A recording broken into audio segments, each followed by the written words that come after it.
낭만서점 111회를 시작합니다. 안녕하세요. 제주소년 박경환입니다. 안녕하세요. 평로스너입니다. 네, 저희가 이야기를 노래하다 그레이트 토크 위드 낭만서점 행사를 엊그제 했잖아요. 네. 그래서 오늘 여기 팟캐스트 녹음하러 오는데 왠지 오랜만인 것 같은 기분이 들어서 생각을 해봤더니 그냥 그 중간에 그 행사를 했을 뿐이더라고요. 그쵸. 네. 우린 더 자주 만나는데 왜 저는 오랜만이라는 기분을 느꼈을까요? 뭔가 스튜디오에서 녹음을 하지 않으면 그러니까요. 제대로 밥을 먹은 것 같지 않은 그런 느낌과 비슷하지 않을까요? 간식으로 뭔가 좀 때운 것 같고. 바로 엊그제 만나서 우리가 재밌는 행사를 하고 성석재 작가님도 만나고 왔습니다. 네. 댓글 소개해드릴까요? 네. 자, 먼저 오늘도 봄날님입니다. 보이지 않는 세계 흥미롭게 잘 들었습니다. 감사합니다.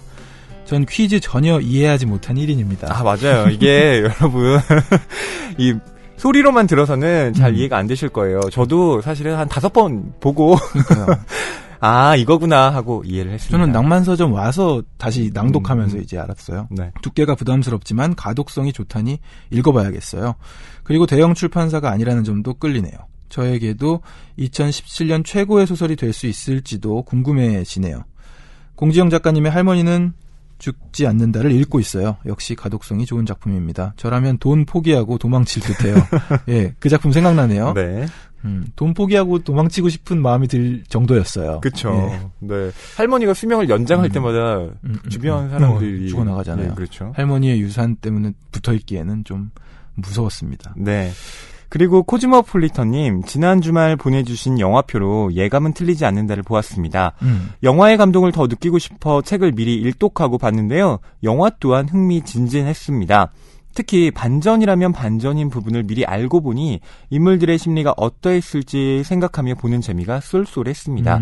책과 영화를 함께 감상하는 건 저에게 너무 즐거운 것 같습니다. 네. 보통 책을 읽고 나서 영화화된 작품 보시면 책이 낫다 뭐 이런 얘기도 있는데 재밌게 보셨다고 하니 다행이네요. 네. 또 코즈모폴리타님이 그 9월 1일에도 댓글을 남겨주셨는데요. 방송 듣고 성석재 작가님 소설의 팬이 되네요. 이렇게 짧은 글이 긴 여운을 주다니. 특히 처음 독백 형식으로 나온 내용은 많은 생각을 하게 합니다. 바로 서점으로 가서 구매해야겠습니다. 네, 이렇게 남겨주셨네요. 네. 오늘이 9월 1일이잖아요. 네. 네, 벌써 9월이 됐습니다. 네. 저는 이 향수라는 작품을 제가 낭독을 했는데 공연 때는 이 향수 똑같은 작품을 김성현 씨가 낭독을 했어요. 배우 김성현 씨. 네. 와, 얼마나 비교가 되던지. 왜요? 허희 씨가 읽으신 버전도 굉장히 나름대로 몰입됐고 허희 씨가 읽으신 버전의 그 학생, 그러니까 학생이었던 것이 상상됐어요. 허희 씨의 목소리를 들으니까. 앳되잖아요, 뭔가. 그런가요? 예. 그래서 저는 그 캐릭터가 있었다고 생각해요. 아, 네. 감사드리고요. 형, 저예요. 형을 의지할 것만 같은 그런 느낌이 형은 잘 지내요? 예. 자, 그리고 죽은 깨님인가요?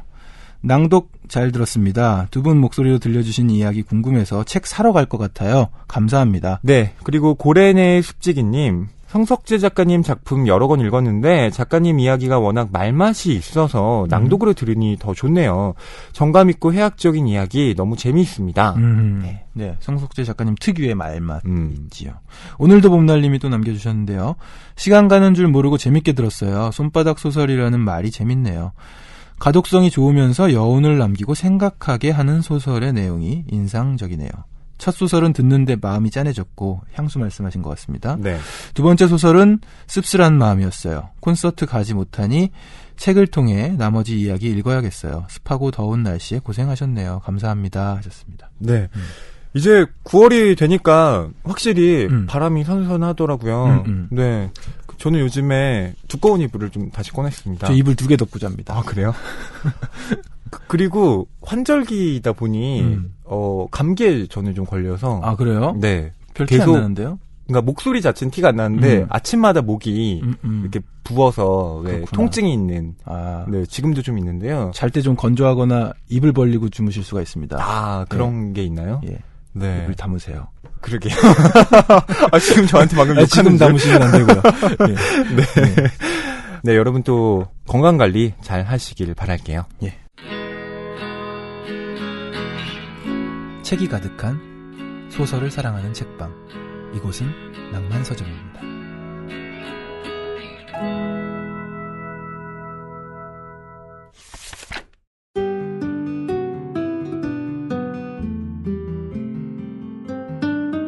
이번 주 출판계의 브리핑입니다. 네, 첫 번째 소식은요. 한국을 찾은 리베카 솔릿, 페미니즘은 모두의 해방을 위한 것.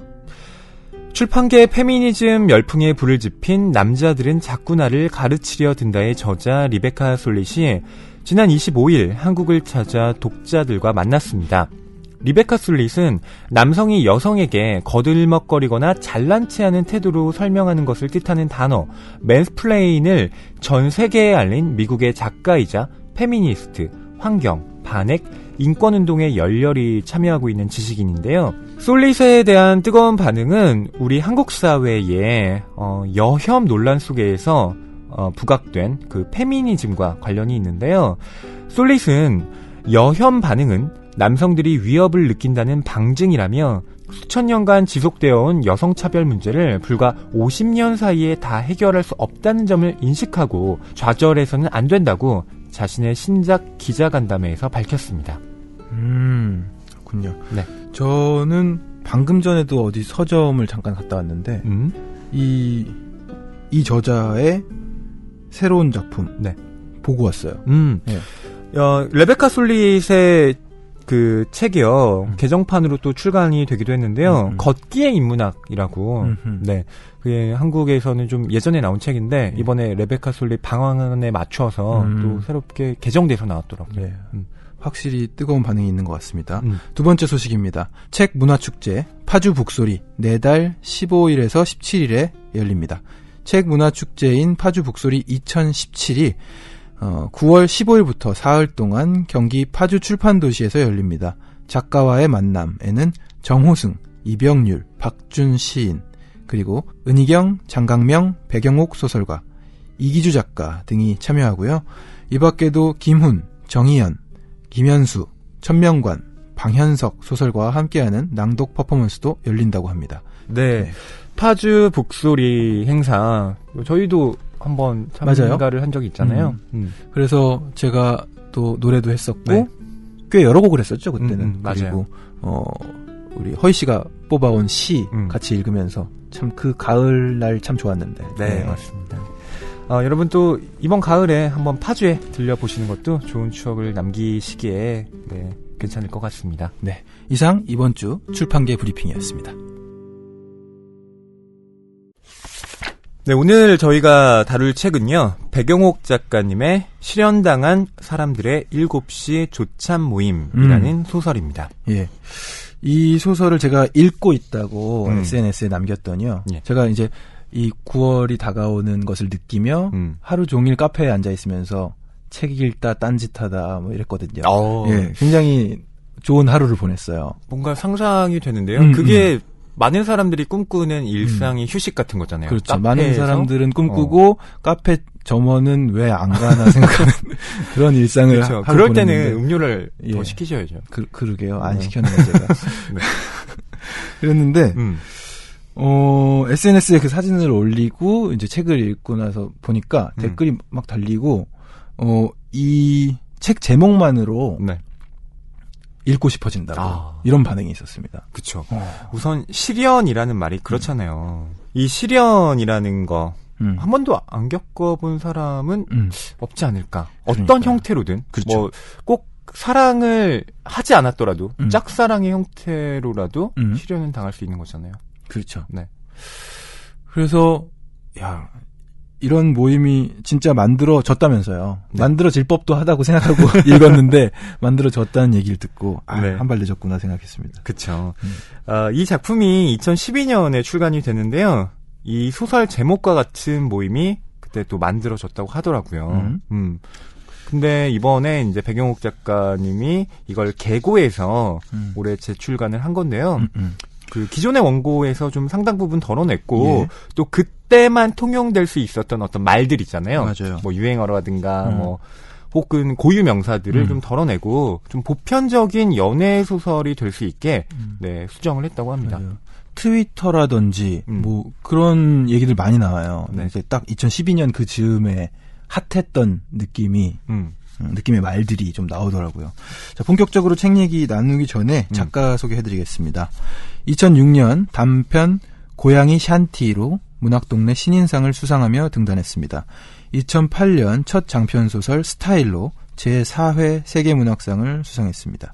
장편소설 다이어트의 여왕, 애인의 애인에게, 소설집 아주 보통의 연애를 출간했고요. 산문집으로는 마놀로 블라닉 신고 산책하기, 곧 어른의 시간이 시작된다, 다른 남자, 빨강머리 애니 하는 말을 펴냈습니다. 네. 조선일보 그 작품 그 도시, 경향신문 배경옥이 만난 색다른 아저씨, 중앙선데이 S매거진 심야극장, 매일경제 배경옥의 패스트포트 등 칼럼을 많이 연재하셨고요. 한겨레 21, 보그, 에스콰이어 등에도 책과 영화에 대한 폭넓은 글을 발표하고 있습니다.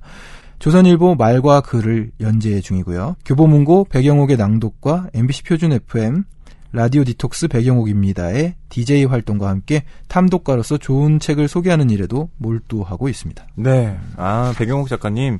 뭐, 저희하고는 또 친숙한 분이잖아요. 맞아요. 굉장히 왕성한 활동을 하고 계시고, 저도 그 MBC의 푸른밤이라는 프로그램에 패널로 간 적이 있는데, 다른 요일 패널이시더라고요. 네. 이렇게 어딜 가나 배경옥님을 만날 수 있구나. 배경옥 작가님의 또 작품을 저희가 본격적으로 다루는 것도 또 이번이 처음이 아닌가 싶은데요. 배경옥 작가님을 저희가 하게 된 게 뭐 사실은 여러 가지 이유가 있긴 합니다.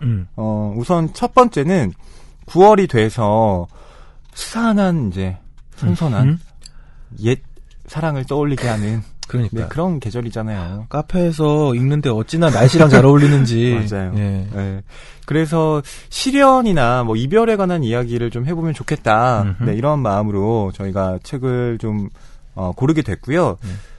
또 한 가지 이유는 9월에 저희도 배경옥 작가님과 함께 하잖아요. 근데 배경옥 작가님이 정말 착하신 분인 게 본인의 책도 아닌데 지금 북콘서트에 나와서 맞아요. 이야기를 하는 거잖아요. 이 무라카미 하루키에 대해서. 방금 이제 소개해드렸던 작가 소개의 마지막 말과 또 일맥상통하죠. 네. 탐독가로서 좋은 책을 소개하는 일에도 몰두하고 계시기 때문에 그렇죠. 또 저희가 모시게 됩니다. 예. 또 9월에 뵈니까 네, 겸사겸사 그렇습니다. 한번 이번 작가님의 책을 다뤄보면 좋겠다. 네, 이렇게 소개를 해드리고요.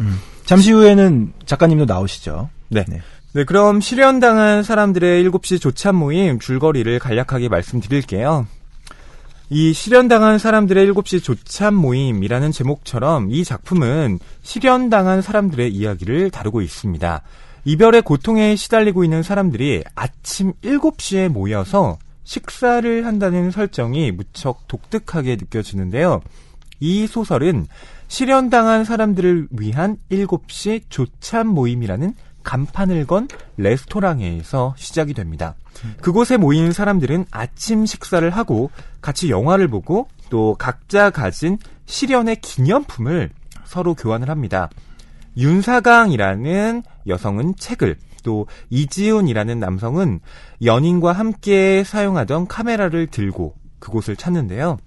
과연 이 모임은 어떻게 시작된 것이고 또 여기에 온 윤사강과 이지훈은 실현의 상처를 어떻게 달랠 수 있을지 지금부터 소설 속 내용을 살펴보며 이야기를 나눠보겠습니다. 네, 아이디어가 굉장히 좋은 것 같아요.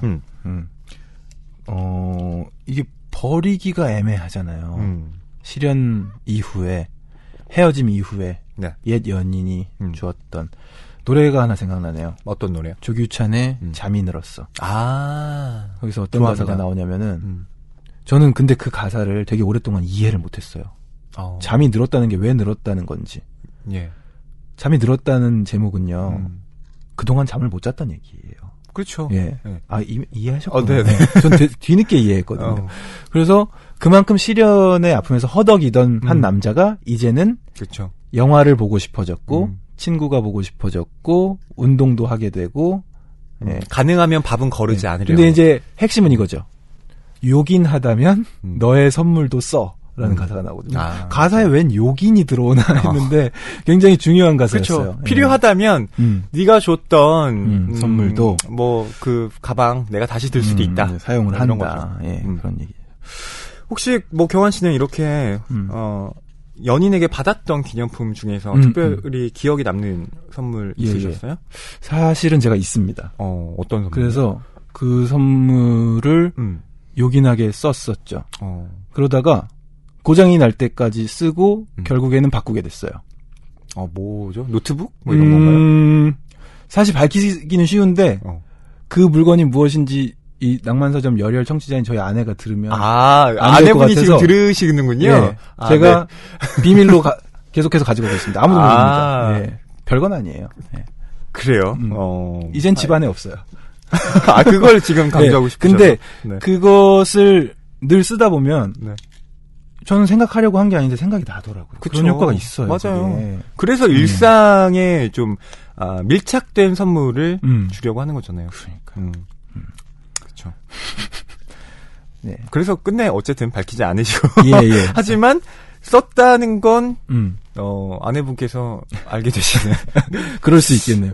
예, 요긴 했으니까. 그냥 생필품이었거든요. 실연의 기념품 정말 처리하기가 좀 곤란하죠. 버리자니 사실은 좀 아까운 것도 있고. 이걸 어떻게 할까?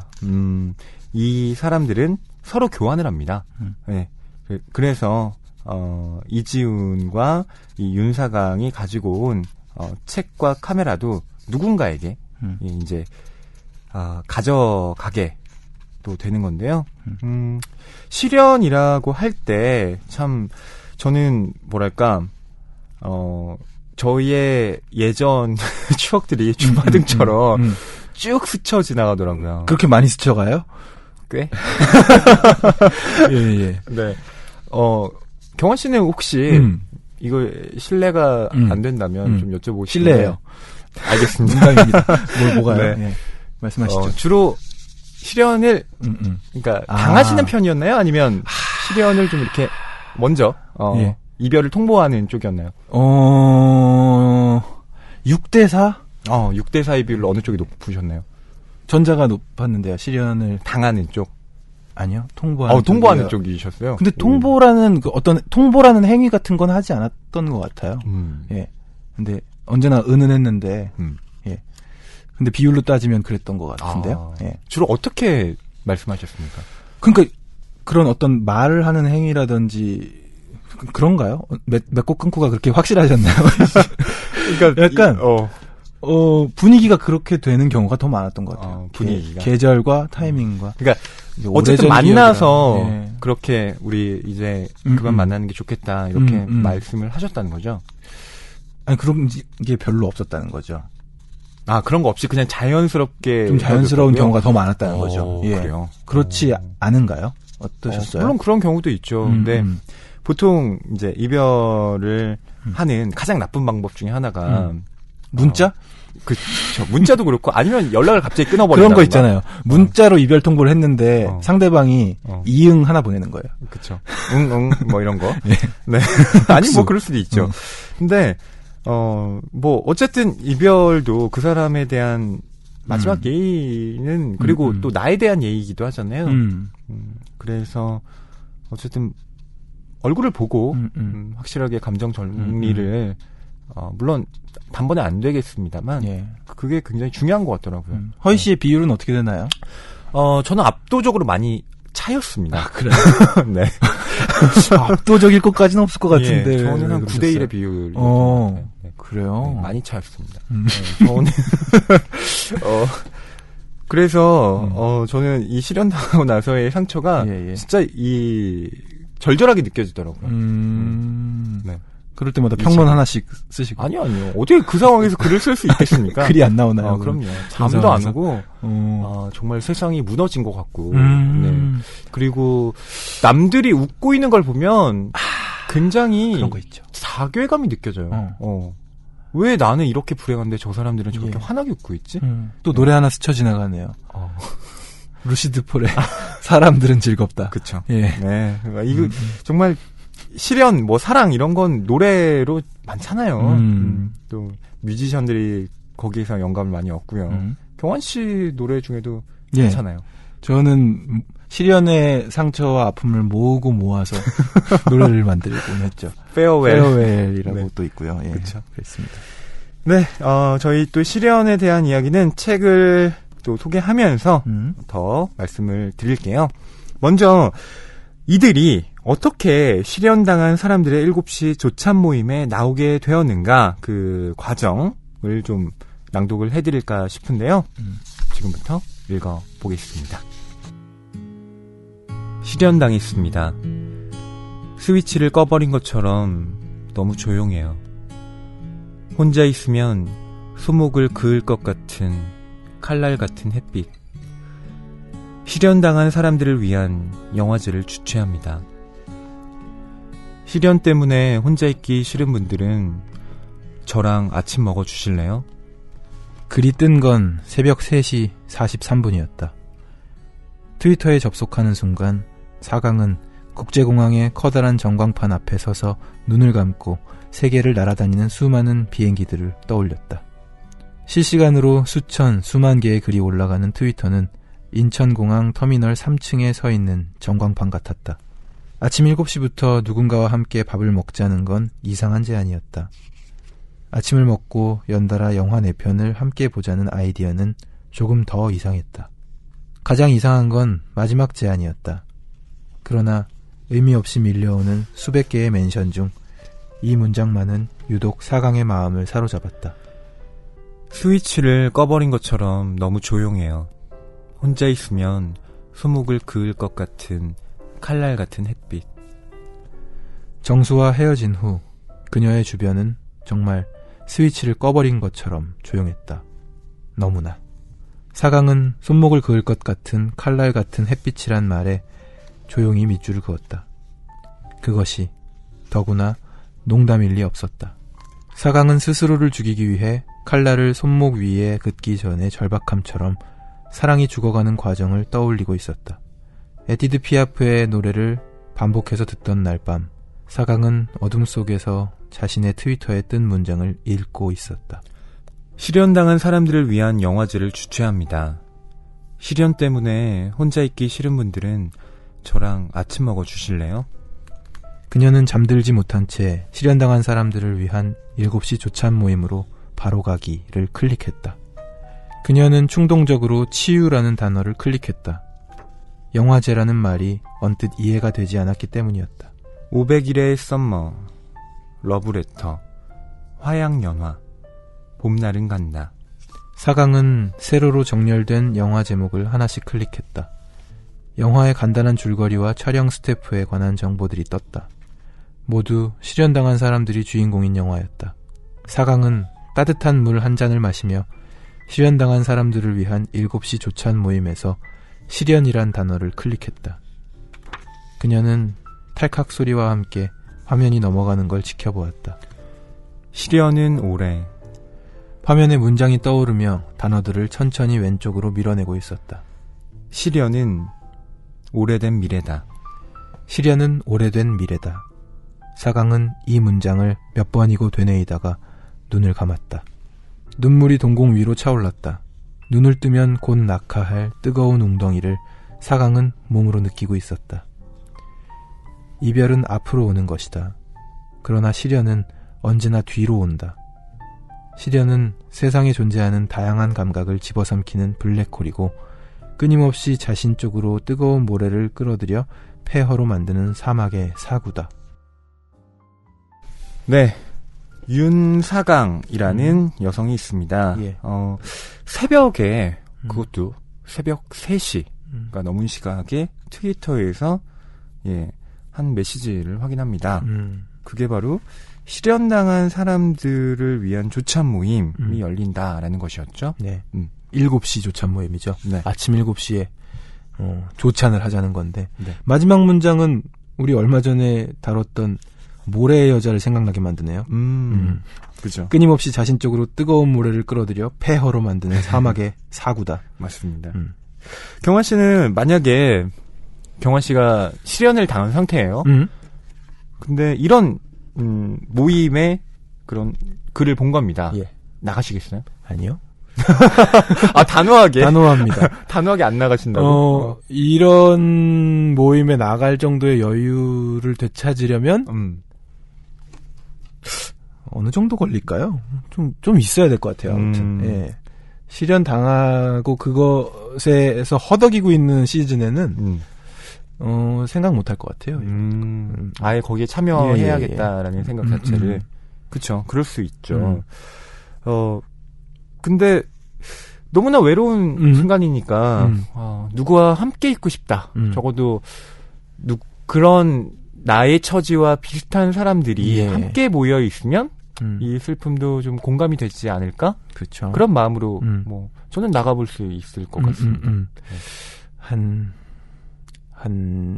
80일에서 100일 사이에는 한번 생각해 볼 수 있을 것 같습니다. 예. 그럼 경환 씨는 보통 그 실연의 후유증이라고 해야 될까요? 예. 그게 얼마나 가나요?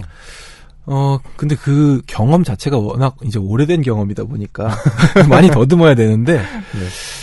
글쎄요. 근데 오래 가는 것 같아요. 그리고 그때의 오래라는 건 대략 어느 기간 정도일까요? 대답은 하고 싶은데 좀 여러 가지가 걸려있네요. 아, 지금 굉장히 말씀을 왜냐면은 이렇게 얘기하고 싶었어요. 네. 지금까지도 문득. 왜냐면 그런 기억들이 더듬어지면서 또 어떤 활동을 하게 되는 것 같아요. 네. 뭔가를 만드는. 그쵸. 예. 뭐 적어 내려가기도 하고 흥얼거리기도 하고. 예. 꼭 그런 밤이 찾아오는 것 같습니다. 예. 꼭 이제 너무 그리워서 막 외로워서 허덕인다기보다는 네. 예, 그 느낌이 남아있는 거죠. 간직해야 되는 거라고 보고요. 예. 맞아요.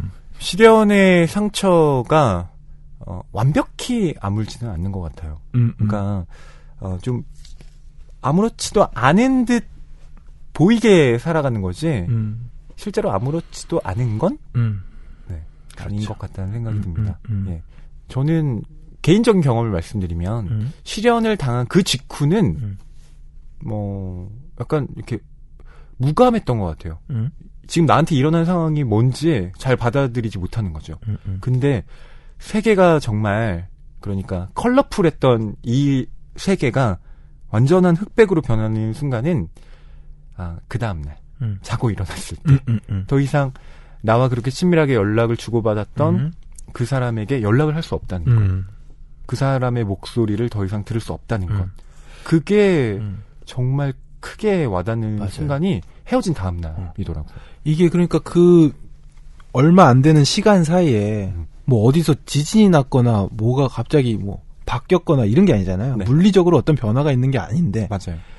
사람과 사람과의 관계가 이제 단절됐다는 것 뿐인데 심리적인 이 타격은 엄청나다는 거. 예. 그게 바로 실연인 것 같아요. 저는 김현수 작가님의 그 소설의 한 대목이 생각나는데요. 김현수 작가님이 또 워낙 연애와 관련된 예, 다양한 소설을 많이 썼잖아요. 근데 거기에서 그 사랑에 대해서 이렇게 이야기를 하고 있더라고요. 사랑을 하게 되는 순간 나라는 자아는 거의 우주만큼 넓어질 수 있다는 거예요. 그러니까 이 사람을 위해서라면 나는 호랑이처럼 대범해질 수도 있고 정말 내가 평소에 해보지 못한 나 자신을 확장시켜 나가면서 아주 큰 내가 되는데 그 사람과 단절되는 순간 원래의 나, 아주 형편없는 자그마한 나로 다시 쪼그라든다는 거예요. 그 격차를 사람들은 견딜 수 없어 하고 그걸 바로 이별의 고통이라고 하는 것 같다라고 했는데 저는 그 문장에 예, 많은 공감을 좀 했습니다. 지금 하신 얘기랑 아까 낭독 중에 나왔던 영화 제목 있잖아요. 500일 썸머. 네. 보셨어요? 봤죠. 네, 정말 재밌게 봤는데 저 그리고 이 영화의 여주인공 팬이기도 해요. 네. 주이 디샤넬. 네네. 너무너무 좋아했는데 주이 디샤넬이 또 2인조 혼성 듀오로 앨범도 냈습니다. 아, 그래요? 시앤 힘이라고. 그 앨범도 좋아합니다. 그렇게 많이 훌륭한 음악은 아니거든요. 근데 주이 디샤넬의 목소리를 듣고 싶어서 정말 팬심이라는 게 이런 거구나. 와. 덕통사고라 그러죠. 입덕하는데. 예, 그랬던 시절이 있어요. 근데 500일 썸머에서 방금 말씀하신 그런 장면이 나오거든요. 이 남자 주인공이 네. 이제 조셉 고든 레빗이죠? 주이 디샤넬과 사귀는 사이가 되고 나서 바로 다음 장면이 엄청나게 기세등등하게 출근하는 장면인가 그래요. 그렇죠. 그게 사람이 달라 보이잖아요. 그만큼 사랑을 하면서 우주가 확장된 모습을 볼 수가 있더라고요. 표정으로도 그렇죠. 볼 수 있고. 네. 또 여기에서 함께 보자고 하는 영화가 러브레터. 이와이 시운지 감독의 영화고요. 화양연화. 이건 또 명작이죠. 예. 네, 이 왕가희 감독의 저 굉장히 좋아하는 영화인데요. 예. 또 봄날은 간다. 전 봄날은 간다를 정말 울면서 봤습니다. 사실 펑펑 울면서 봤다고 말씀드리고 싶은데. 그 정도로. 많이 울었어요. 봄날은 간다. 특히 어떤 장면에서 좀 우셨나요? 마지막에 다시 선인장이었던가요? 네네. 예. 그 이영애 씨와 유지태 씨가 일단은 마지막에 다시 한번 만나죠. 1차적으로는 유지태 씨가 차 긁을 때. 그 장면. 되게 찌질한데 이해할 수 있을 것 같아요. 너무 마음이 그런 심정으로 보신 거 아니에요? 그렇죠. 근데 원래 그러면 안 되잖아요. 안 되긴 하고 난폭하긴 한데. 그럼 안 되는 건데. 예, 나름대로 절제하면서 한 거죠. 예, 차 긁고 갔고요. 그 다음에 이제 돌아왔잖아요. 돌아와서 다시 만나서 뭐 대화도 나누고 했는데 너무 마음이 아팠어요. 근데 그때가 제가 거의 뭐 대학교 1학년 때 이런데 약간 되게 풋풋한 사랑을 실패했을 때 즈음이었어요. 예. 그때 그 영화를 또 보셨고 이런 거구나 싶었어요. 그렇죠. 저는 봄날은 간다에서 마지막 장면에 이영애 씨가 유지태 씨와 이제 다시 만나자. 그래서 이렇게 막 이렇게 쫓아와서 그 유지태 씨의 손을 잡는데 유지태 씨가 이렇게 손을 이렇게 물끄러미 봅니다. 그래서 손을 이렇게 빼요. 맞아요, 그 장면이에요. 네. 그러니까 저는 그 행동이 너무 이해가 가더라고요. 그러니까 왜 이 남자가 이런 행동을 했는가? 그리고 이 소극적인 저항의 몸짓에 담긴 그 마음 아픔에 대해서 좀 실현을 어떻게 이 사람이 좀 제대로 좀 자기 안에서 녹여냈는가 그런 게 느껴지더라고요. 요즘에도 많이 유행하는 라면 먹고 갈래요가 바로 여기서 나온 거잖아요. 맞아요. 그것도 그렇고 사랑이 어떻게 변하니. 사랑이 어떻게 변하니. 자, 이런 영화를 보자고 했는데 저는 근데 약간 뻔하다는 생각도 없지 않았어요. 그렇죠. 이 영화를 본다고 했을 때. 정해져 있으니까. 굳이 실현당한 사람들끼리 모여서 이 영화를 꼭 봐야 될까? 좀 참신하게 다른 영화를 보자고 하면 안 됐을까? 그런 생각도 이 소설을 읽으면서 하긴 했습니다. 네. 뭐 약간 제3세계라든지 발견되지 않은 쪽의 그런 영화도 약간 나이브했다. 요 영화 선정은 그런 생각이 들고요. 자, 그러면 이렇게 실현당한 사람들의 7시 조찬 모임에 와서 이들은 뭘 하는지 그 장면을 저희가 또 읽어드릴게요. 보통 사람들에게 오전 7시는 어떤 시간일까? 알람 소리에 깨어 비몽사몽인 시간. 아침을 먹을지 조금 더 잔 후 택시를 타고 회사에 갈 수 있을지를 가늠하는 시간. 흐트러진 이불과 베개 사이에 기대 첫 담배 연기를 폐 속 깊숙이 흡입하는 시간. 밤사이 흘려놓은 사랑의 흔적을 지우기 위해 분주해지는 시간들. 7시 9분. 사강은 시계를 보았다. 실현당한 사람들을 위한 7시 조찬 모임에 모인 사람들 중 눈을 맞추거나 악수를 청하는 사람은 없었다. 아는 얼굴이 없다는 걸 확인한 후에야 생기는 안도감이 이곳을 조금씩 채우고 있었다. 몇몇 사람들은 옆자리에 앉은 낯선 얼굴을 향해 어색하게 웃기도 했다. 조용히 담소를 나누는 대담한 사람도 있었다. 하지만 들어온 지 얼마 되지 않아 이곳을 떠나는 사람이 더 많았다. 레스토랑 안에는 미역국을 끓이는 냄새와 뚝배기에서 끓고 있는 달걀찜 냄새가 흥건했다. 모두 불 위에서 온기를 내뿜는 가정 음식이었다. 유리벽으로 마감된 오픈 키친 안에서 정성스레 음식을 만들고 있는 여자를 보다가 사강은 고개를 돌렸다. 결국 불륜의 한계는 함께 부엌을 공유하고 음식을 만들어 먹지 못한다는 것이 아닐까? 누군가를 위해 정성을 다해 음식을 만들었던 기억이 없다면 그것이 관계의 파국으로 이어지는 치명적인 근거로 작용하진 않을까? 그녀는 실연당한 사람들을 위한 레시피라고 적힌 메뉴판의 메뉴를 읽었다. 따뜻한 식전주, 햇볕에 말린 홍합과 신선한 들기름에 볶은 한우를 넣어 끓인 미역국, 내일의 달걀찜, 아침 허브와 레몬을 곁들인 연어구이, 봄날의 더덕구이, 미니 꽃밥, 완두콩과 밤을 넣은 돌솥밥, 달콤한 디저트. 이곳에 모인 사람들은 음식 먹는 것에는 관심이 없어 보였다. 사강은 실연이 폭식이 아닌 절식으로 연결되는 사람들의 퍼레이드를 목격하고 있었다. 사강은 자신의 맞은편에 앉아있는 사람들을 바라보았다.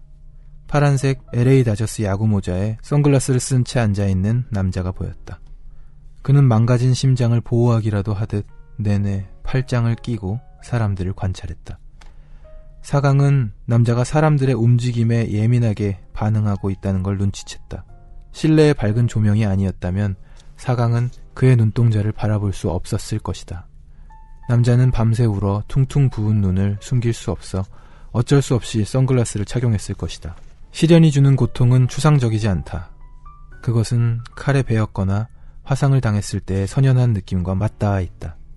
시련은 슬픔이나 절망, 공포 같은 인간의 추상적인 감정들과 다르게 구체적인 통증을 수반함으로써 누군가로부터의 거절이 인간에게 얼마나 치명적인 상처를 남길 수 있는지를 증명한다.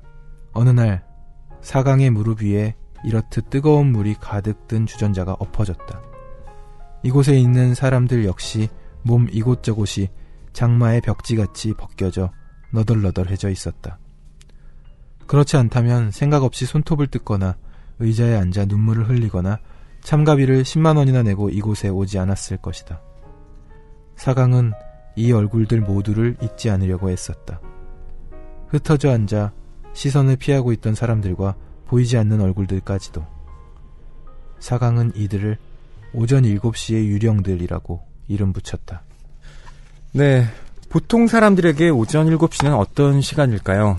경환 씨에게는 어떤 시간입니까? 자는 시간이죠. 아, 간단 명료하게. 예, 때때로는 그 시간에 잠들기도 하죠. 네, 잠샘 작업을 하시고. 꼭 그렇게 하게 되더라고요. 몰리면. 저는 되도록 아침에 일찍 일어나려고 노력은 하는데 잘 안 되더라고요. 이게 사람이 확실히 정확한 출퇴근 시간이 없으면 예, 아침을 좀 저 같은 경우는 늦게 시작하게 되더라고요. 제가 10여 년째 하는 변명이지 않겠습니까? 딱히 아침에 출근하는 게 아니다 보니 네. 이 일을 밤에 하게 되는 경향이 있는 거죠. 그리고 뭔가 창작 작업이라는 게 이렇게 밤에 고요한 상태에서 맞아요. 예, 그런 정서가 좀 있잖아요. 그러니까 다른 사람들이 다 스위치를 끈 다음에 해야 되는 거더라고요. 그렇죠. 왜 이렇게 내가 밤에 하고 있는가를 곰곰이 생각해봤는데 낮에도 할 일이 남들 하는 일을 낮에 같이 하는 경우가 많아요. 낭만서점도 그렇고 낮에 남들 일할 때 같이 일해야 되는 게 있는 반면에 나는 내 걸 하려면 좀 다 조용하고 나한테 전화도 안 오고 누가 말도 안 걸고 일해야 할 수 있는 거다 보니까 맞습니다. 그래서 밤에 하더라고요. 자, 이런 7시에 아침을 먹으러 모인 사람들이 있다라는 거죠. 제가 메뉴를 여러분께 소개를 해드렸습니다. 실현당한 사람들이 먹기에 적당한 음식처럼 보이셨나요? 이제 거의 코스 요리인데요. 그렇죠. 지금 참가비를 10만 원이나 냈는데. 그러니까요. 참가비를 10만 원이나 냈어요. 네. 좀 맛있는 게 나오긴 나와야 되는데 아침부터 이렇게 많이 들어가나 싶기도 하고. 그렇죠. 언제나 이렇게 좀 비싼 음식 먹으면 그게 걱정이 돼서 다 소화가 될까. 예. 저는 이 메뉴에서 조금 의외였던 건 미역국이었어요. 미역국? 왜 그렇죠?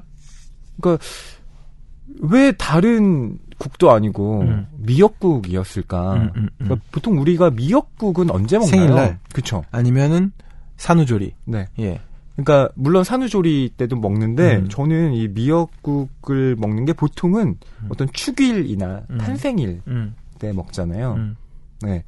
이게 나름대로 상징적인 의미가 있나 싶더라고요. 그러니까 이 사람들의 시련 이후에 이 음식을 먹음으로써 당신들 이제 새로 태어나서 뭔가 새로운 삶을 시작해보는 겁니다. 아하. 라는 메시지가 혹시 여기엔 담겨있는 게 아닐까? 하는데 나중에 알고 보니까 또 그런 것 같진 않더라고요. 네. 의미가 담겼나 싶었는데.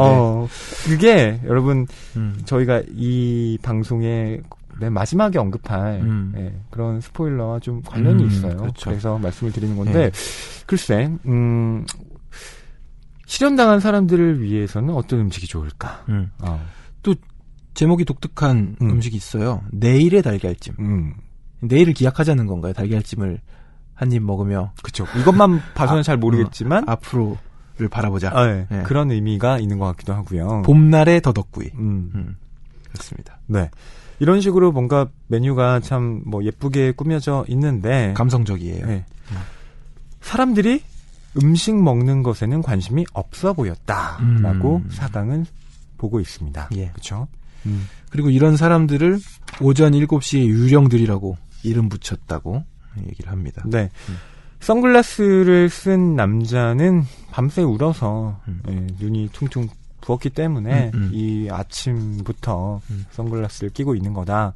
이렇게 말을 하고 있는 거고요. 그리고 독특해요. 표현이 부서진 심장을 이렇게 보호하고 있는 것 마냥 팔짱을 끼고 있다고 얘기를 하죠. 네. 참 섬세한 표현들이 있습니다. 네. 또 이 배경옥 작가님이 갖고 있는 시련에 대한 아포리즘에 가까운 문장들도 쓰여 있는데요. 시련의 고통은 칼에 베었거나 화상을 당했을 때처럼 구체적인 그런 감각과 맞닿아 있다라는 거죠. 그러니까 아주 뚜렷한 통증이 있다라고 지금 혹시 그런 통증 느껴보셨어요? 아, 그럼요. 실제로 어딘가가 쿡쿡 좀 네. 아픈 그런. 저는 신경을 많이 쓰거나 그러면 나만 느낀 위가 조이거나 위쪽이에요. 네, 그런 느낌을 많이 받습니다. 저는 진짜로 심장이 아프더라고요. 심장이 쿡쿡 쑤셔는 그게 어떻게 느껴지지 했는데 느껴지더라고요. 그럼요. 심장이 아프기도 저도 심장이 아프기도 하죠. 네. 예. 있습니다. 이게 진짜 사람이 정신적인 스트레스를 크게 받으면 그게 몸의 증상으로 나타나요. 역시 몸과 정신은 연결돼 있군요. 예. 그럼요. 이렇게 지금 모인 사람들, 근데 뭐 밥을 안 먹는 사람들도 많고 또 그냥 들어왔다가 바로 나가는 사람들도 있고. 아니 그럴 거면 10만 원 왜 냈지? 물론 아까우면 뭐 떠돌다가 다시 들어오든가 하겠죠. 예. 막상 와봤더니 내가 생각했던 어떤 그런 장소가 아니다. 이렇게 받아들이는 사람도 있었겠죠. 네. 그럼 영화 4편 보는 거 포함인가요? 네, 이거 다 포함해서. 참가비. 그렇죠? 그렇구나. 지금 본정 계산하시는 계산을 한번 해보고 있었어요. 경환 씨. 지금 너무 심장이 아플 정도로 막 그런 통증 얘기하시다가 그러니까 갑자기 너무 옛날 일이라서 하시면 네. 제가 산통을 깨게 됐네요. 네. 자, 이렇게 실현당한 사람들을 위한 조찬 모임에는 지훈이라는 남자도 와 있습니다. 이 남자는 기업에서 여러 가지 강연을 하는 남자인데요. 이지훈이라는 남자도 현정이라는 애인과 지금 헤어진 상태입니다. 이 남자의 사연도 우리가 한번 들어보죠. 지훈이 현정에게 처음 이별을 통보받은 건 일주일 전 월요일 오후 2시 15분이었다. 그는 그녀에게 이별 통보를 4번이나 들어야 했는데 미안해, 헤어지자로 끝나는 4가지 종류의 이별 메시지였다. 그 중에는 내가 나빠서 그래, 넌 진짜 좋은 여자 만날 거야 또 포함되어 있었다. 좋은 여자를 만날 것이란 현정의 말에는 무의식적인 욕망이 담겨있는 게 아닐까? 좋은 남자를 만나고 싶은 것이다. 물론 그녀에게 좋은은 다른을 뜻하는 말일 것이다. 그는 이 모든 일들이 다른 남자 생겼어 라거나 다른 놈이랑 잤어 같은 고백과 관련되어 있을지도 모른다고 의심했다. 이 불길한 냄새가 결국 테스토스테론과 관련된 것이며 그녀가 남긴 일관된 이별 메시지가 남긴 유일한 의미는 결국 한 가지라는 걸 말이다. 늘 시간이 없다고 생각했는데 믿을 수 없을 만큼 많은 시간이 그에게 남겨졌다. 책을 읽으려고 펼쳤는데 글자 없이 하얀 백지만 있는 책장을 마주한 것처럼 당혹스러웠다. 그는 외파리 검객이 나오는 옛날 홍콩 영화를 보다가 맥주 얼룩이 남아있는 패브릭 소파에서 졸았다. 낮에 꾸벅거리다 보니 밤에는 잠이 더 오지 않았다. 멀쩡한 눈으로 새벽 4시를 가리키는 시계의 초침 소리를 듣다가 새벽 5시에 지하철을 타고 아무도 없는 휑한 사무실에 출근했다. 딱히 먹을 것이 떠오르지 않아서 아침마다 라면을 끓여 먹었다. 주말엔 파자마를 입은 채 3가지 종류의 라면을 아침과 점심과 저녁으로 끓이고 먹고 설거지했다. 일요일엔 짜파게티를 먹는 광고 속 평범한 삶이 그에겐 전혀 즐겁지 않았다. 라면 봉지를 버리려다가 지훈은 넘치기 직전인 쓰레기통을 발견했다. 그는 쓰레기통 앞에 쪼그리고 앉아 라면 봉지를 하나 꺼냈다. 그는 라면 봉지 뒤에 적혀있는 매뉴얼을 큰 소리로 읽었다. 하루 종일 한 번도 뻥끗하지 않은 입에선 단내가 났다. 어째서 이 순간 면을 먼저 넣어야 할지 수프를 먼저 넣어야 할지 같은 쓸데없는 것들이 궁금해졌는지 알 수 없지만 그는 인터넷에서 몇 시간 동안 온갖 라면 카페를 뒤졌다. 그는 365일 라면만 먹고 살고 싶은 행복한 사람들이라는 긴 이름의 카페에 회원으로 가입했다. 지훈은 평소보다 자주 시계를 봤다. 시계를 차고 다니지 않는 남자가 흐릿해 보인다는 평소 현정의 주장 때문은 아니었다.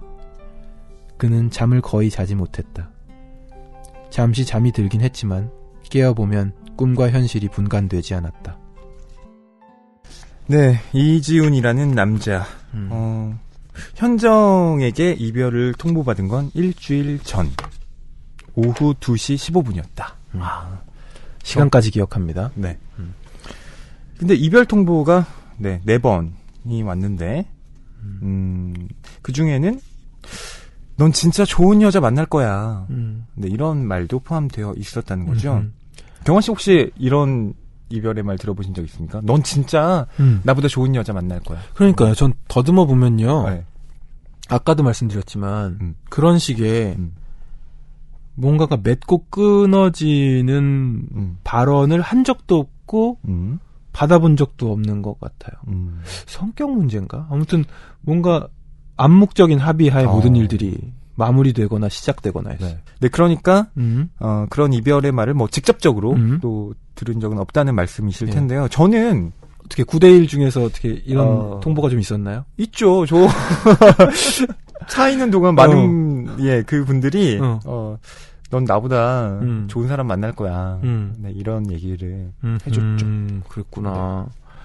근데 지금 여기서는 어떻게 위로해드려야 되나요? 아니요.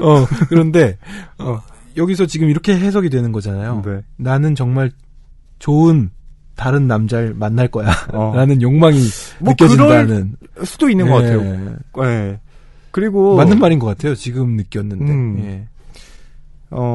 이게 저는 이런 말을 하는 무의식에는 좋은 사람 컴플렉스도 있다고 봐요. 그러니까 나는 이별하는 그 순간까지 너에게 어쨌든 좋은 사람이고 싶다.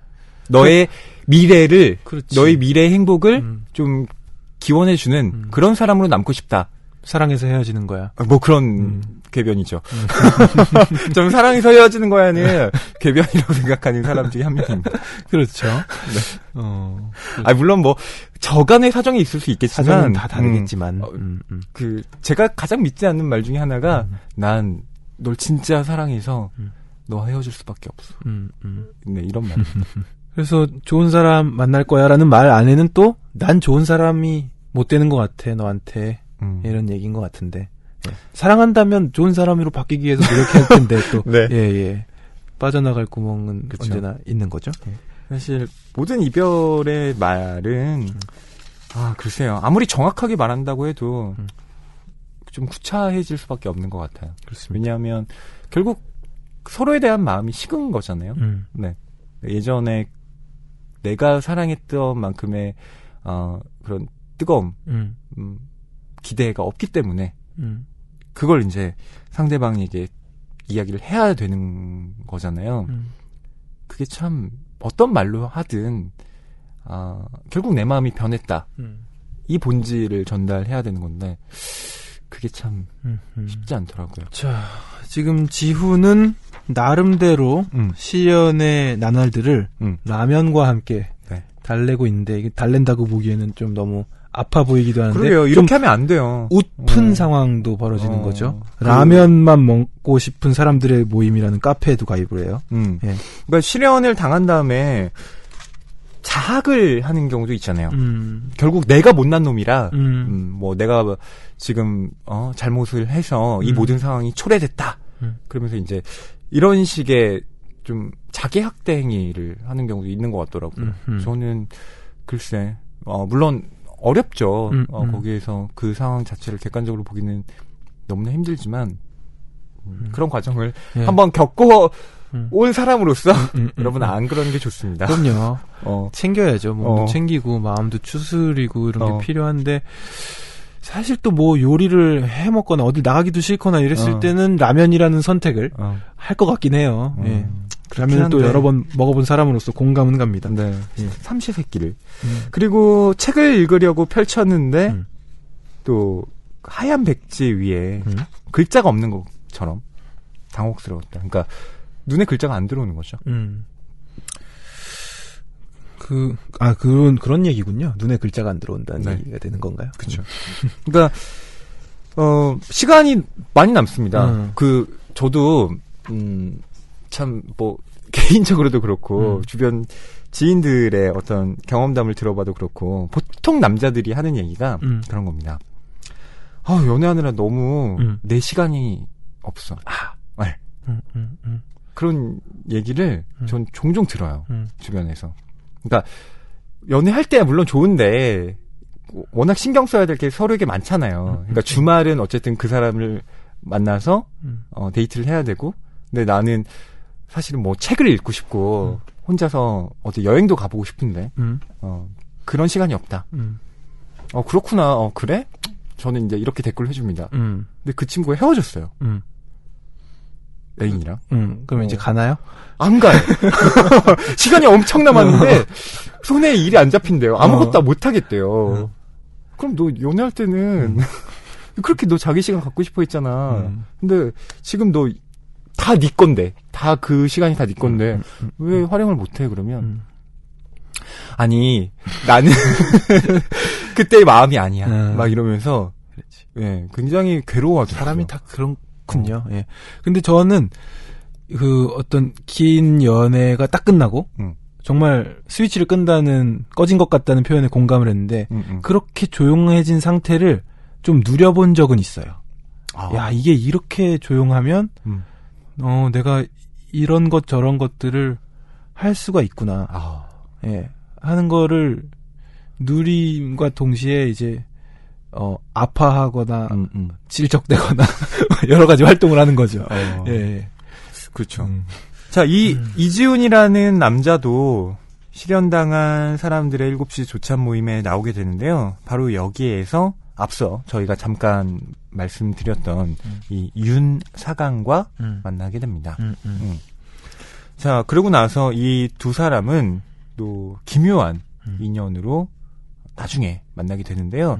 그 자세한 과정을 저희가 오늘 다 설명드릴 수는 없을 것 같고요. 맞아요. 대신 여러분께 실현당한 사람들의 7시 조찬 모임이 어떻게 만들어졌는지 그 비화를 설명을 좀 드리려고 합니다. 네.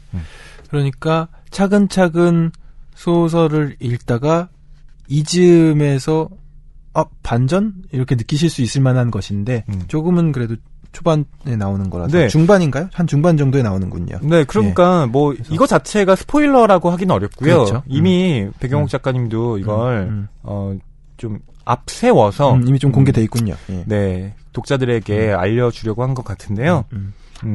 실현당한 사람들의 7시 조찬 모임이 자 어떻게 만들어진 것인가 읽어드리겠습니다. 결혼이 사랑과 낭만으로만 이루어지는 건 아닙니다. 조건과 현실을 빼면 우리 같은 사람들이 해줄 수 있는 일이 뭐가 있죠? 정미도가 이런 말을 서슴지 않고 내뱉을 수 있는 이유는 그녀가 회사 근처 대로변에 있는 필승 고시원에서 살고 있다는 사실과 무관하지 않았다. 그녀의 골드스타 안테나가 다양한 수치의 통계 자료들을 하나하나 가리켰다. 미도는 회의실에 모인 부서 팀장들에게 브리핑 자료를 보여주고 있었다. 중요한 건 일단 헤어져야 만난다는 사실이에요. 실연은 또 다른 기회예요. 실연당한 사람들이야말로 잠재적인 우리 고객인 거죠. 재혼이 우리 업계의 블루오션이 될 줄 누가 알았겠어요? 하지만 지금은 재혼을 겸하지 않는 결혼정보회사는 한 곳도 없어요. 이혼 전문 변호사가 자신의 고객 정보를 이용해 재혼 전문 업체를 차리는 세상이라고요. 미도가 그렇지 않나요? 라고 묻기도 전에 원탁의 기사들이라는 별명으로 통하는 팀장들은 그녀의 말에 고개를 끄덕이고 있었다. 우리가 주목해야 할 건 실연당에 돌아온 싱글들입니다. 그들은 누구보다 불행합니다. 누군들 본인이 상대방에게 차일 거라고 상상했겠어요? 슬픔에 잠긴 사람들의 특징이 뭔 줄 아십니까? 잠 못 드는 밤을 보내게 된다는 겁니다. 미도는 온몸으로 저도 겪어봐서 아주 잘 압니다. 라고 말하고 있었다. 실연의 가치에 대해 좀 더 경제적으로, 사업적으로 접근해야 됩니다. 그러기 위해서 가장 먼저 해야 할 일은 연인과 헤어진 사람들을 한자리에 불러 모으는 일이에요. 그리고 그 일은 철저히 비밀리에 접근해야 합니다. 충분한 스토리텔링을 넣어서요. 요즘 고객들 아무리 잡지나 신문의 기사처럼 꾸며도 에드버토리얼이라고 하면 귀신같이 알아내니까요. 우리보다 고객들이 더 똑똑합니다. 최 팀장님도 아시죠? 반쯤 눈을 감고 졸던 최 팀장이 놀라 고개를 끄덕였다. 우리가 헤어진 그들의 마음을 얼마나 잘 알고 있고 상처받은 그들을 얼마나 이해하는지 알려줘야 합니다. 하지만 가장 중요한 건 이들의 뺨을 있는 힘껏 때려줘야 한다는 거예요. 뺨을 치다니요? 조 부장이 미도를 바라보며 물었다. 울고 싶으면 울 수 있게 만들어줘야죠. 우리는 친구들이 해줄 수 없는 냉혹한 진실을 말해주는 겁니다. 그게 우리의 존재 이유니까요. 존재 이유라. 실컷 울고 나면 속이 시원해져서 그때부터 자신의 위치에 대해 조금씩 생각하게 될 겁니다. 중요한 건 이 사람들이 우리에게 제대로 뺨 맞았다는 걸 느끼지 못하게 하는 거예요. 이해가 되지 않는데요? 누군가 대뜸 조 부장님 뺨을 때렸다면 기분 나쁘고 아프지 않겠어요? 뭐 당연히. 부지불식간에 맞고 나면 아무리 멍한 상태인 사람이라도 내가 대체 왜 맞았을까 생각하지 않겠어요? 거야 억울해서라도 그러겠죠. 보이지 않는 정신적 타격. 더 세밀한 기획이 필요하겠지만 우리는 이들이 결국 혼자가 되었다는 감각을 되찾을 수 있게 도와줘야 해요. 이제 정신 차리고 새 인연을 찾아라. 이게 포인트예요. 제가 우리 회사의 강점을 여러모로 생각해봤습니다. 회원수가 많다는 것 역시 강점이 되겠지만 우리만이 가진 의외의 강점이 있더군요. 그게 뭡니까, 정 차장님? 내내 침묵하던 대표가 미도를 바라보며 물었다. 일단 서울에서 가장 아름다운 건물에 위치한 회사라는 게 장점이죠. 생각해보니 우리 회사 지하에는 독립영화 전문 상영관도 있더군요. 회장은 처치곤란이라며 당장 없애고 싶어 하지만 전직 영화감독 출신인 그의 아들, 대표가 결사적으로 지키고 있다는 풍문 속의 독립영화관이었다. 미도가 부드럽게 미소 지으며 대표를 바라봤다. 생수가 600원짜리 생수통에 담겨 있으면 그냥 600원짜리 편의점 생수가 되겠죠. 하지만 아티스트가 디자인한 리미티드 에디션의 병에 담는다면 그 가치가 얼마로 올라갈까요? 세상에 존재하지 않을 것 같은 아름다운 스토리를 만드는 겁니다. 우리 고객에게 잊지 못할 또 다른 러브 스토리를 만들어주는 거예요. 그러기 위해선 여러 팀의 화합이 아주 중요해요. 이번 기회에 새로운 고객들을 확보하는 겁니다. 이런 기획이 아니라면 절대로 결혼정보 회사 따윈 쳐다보지도 않을 그런 고객들 말이죠. 이 고객들은 자신도 모르게 특별한 서비스를 받게 될 거고 미래의 우리 회사의 가장 중요한 고객들이 될 겁니다. 우리의 타깃은 이미 헤어져서 불행한 커플들이에요. 제가 제안하는 프로젝트명을 이렇게 붙였습니다. 미도는 마우스를 클릭해 프로젝트 파일을 열었다. 실연당한 사람들을 위한 7시 조찬 모임. 이것이 이번 비밀 프로젝트의 제목입니다. 저도 참가하고 싶네요. 바로 그때였다. 선글라스를 낀 대표가 자리에서 일어났다. 가능하겠습니까? 그는 선글라스를 벗고 박수를 치기 시작했다. 네, 여러분 어떠셨습니까? 혹시 배신감 느끼지 않으셨나요? 배신감 느껴집니다. 네. 예. 얼마나 얄밉게 열연을 하시는지. 아, 저요? 제가 미도가 됐냐? 예. 결혼정보회사의 지금 회의 자리예요. 네, 프리젠테이션을 하고 있는 거죠. 정미도 차장이. 네. 아, 저는 약간 빙의해서 제가 마치 프리젠테이션을 하는 양 그렇게 해봤는데요. 지금 결혼정보회사에서 결국 새로운 활로를 좀 개척하고자 고객 확보를 지금 이런 식으로 하려는 것입니다. 네. 실현당한 사람들을 위한 7시 조찬 모임은 이렇게 해서 만들어지게 된 거죠. 그렇죠. 그러니까 이게 결국 다 자본의 논리였다는 거예요. 지금 이 낭독은 하지 않았지만 이 이후에 나오죠. 그거는 비윤리적이야. 그 사람들이 나중에 그걸 알아봐. 얼마나 배신감을 느끼겠어. 이런 네. 얘기도 나와요. 네. 근데 그럼에도 불구하고 그러니까 그 리스크를 감수하고 우리는 지금 이걸 회사의 어떤 새로운 아이템으로서 좀 확보를 해야 된다. 이걸 역설하고 울고 싶은 사람 뺨을 때려줘서 정신을 차리게 만들어야 된다. 그렇죠. 새로 시작해라.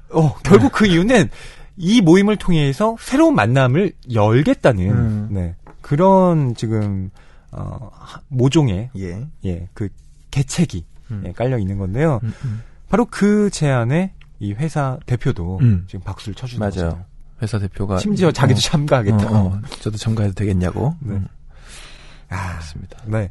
그러니까 이런 실현당한 사람들을 위한 7시 조찬 모임이 어떤 실현에 아파하는 그런 사람들이 순수하게 모인 게 아니라 이런 회사의 어떤 프로젝트의 일환으로서 꾸려진 것이고 거기에 윤사강과 이지훈이 오게 됐다라는 것 말씀을 드리고 싶네요. 그렇습니다. 거기서 이제 새롭게 각자 이제 여기 참여했지만 처음 만나서 우리가 오늘 지금 다루진 않았지만 전 그게 아주 인상적이었거든요. 네. 기념품을 나눠요. 실현의 기념품. 네. 그러니까 초반에 조금 얘기했는데 헤어졌는데 버리긴 그렇고 그렇다고 계속 갖고 있기도 그렇고 한 것을 내놓는 거죠. 네. 거기서 이제 이 두 남녀 주인공이 교환을 하게 됐었죠. 그렇죠. 네. 누가 자기 걸 가져갔는지는 모릅니다. 근데 또 기묘하게 인연이 맞닿으면서 만나게 되는 것인데요. 맞습니다. 참 기발한 아이디어 같아요. 네. 근데 이게 꼭 이 사람들이 회사가 조종한 대로 스토리가 흘러간다. 이런 이야기를 또 이 작품이 하고 있진 않아요. 맞아요. 회사는 분명히 이런 식으로 몰아가려고 했는데 그 매뉴얼대로 작동하지 않는 일종의 버그 같은 것들이 그렇습니다. 이 소설 안에서 작동을 합니다. 네. 그게 바로 이제 후반부에 펼쳐지는 재미죠. 저희가 이 소설의 초반부, 중반부를 약간 넘어서는 지점까지 말씀을 드렸는데요. 이제 백영옥 작가님 모시고 이 소설에 대한 이야기 함께 나눠보도록 하겠습니다. 자, 작가님을 모시도록 하겠습니다. 백영옥 작가님이 나와주셨습니다. 안녕하세요. 네, 안녕하세요. 작가님 반갑습니다. 네, 반갑습니다. 네. 스튜디오 안에서 만나는 건 처음이잖아요. 그렇죠? 옛날에 천명관 작가님 했을 때 잠깐 목소리로만 오셨군요. 놀러 왔었어요. 그 스튜디오가 리모델링을 하기 전에 맞아요. 정희연 작가님. 제가 진행자이지 않을 때 오셨군요. 네, 맞아요. 그렇군요. 통편집 하셨죠, 저희 PD님. 왜 그러셨대? 그랬었나요? 저는 몰랐는데. 통편집 당했구나. 그래서 아무도 백영옥 작가님이 온 줄 몰랐다는 그런 슬픈 사연이 있는. 두 분과 친분이 있어서 그냥 놀러 왔었어요. 네네네. 그럼요. 너무 감사드리죠. 네, 백영옥 작가님 낭만서점 초창기 방송 때도 나오셨지만 그간에 또 어떻게 지내셨고 요즘에는 또 어떤 일을 하고 지내시는지 궁금하네요. 교보문고랑 사실 작년부터 재밌는 거 하고 있어요. 백영옥의 낭독이라고. 아마도 잘린 것 같고요. 지금 몇 개월째 녹음을 안 하고 있어서. 그러니까 쭉 같이 낭만서점이랑 같이 올라왔었는데 그러게요. 언젠가부터 안 올라와서 이게 어디로 독립돼서 나갔나 했는데. 아무래도 바쁘셔서 그런 거 아닐까요? 마음속 깊이 자르신 것 같고요. 저는 지금 아니라고 지금 폰을 밖에서 들고 계시네요. 손사래를 막 치시네요. 네.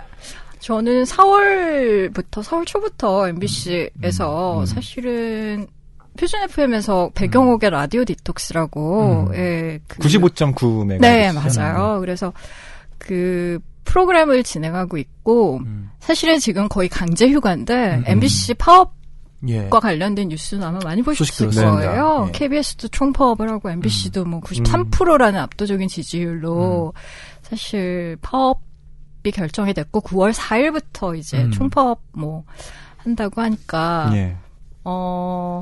프로그램이 죽었죠. 그래서 저희 프로그램 죽었고요. 그러니까 지금 다 음악만 나온다고 들었어요. 네, 맞아요. 일부 프로그램들은 살아있기도 한데요.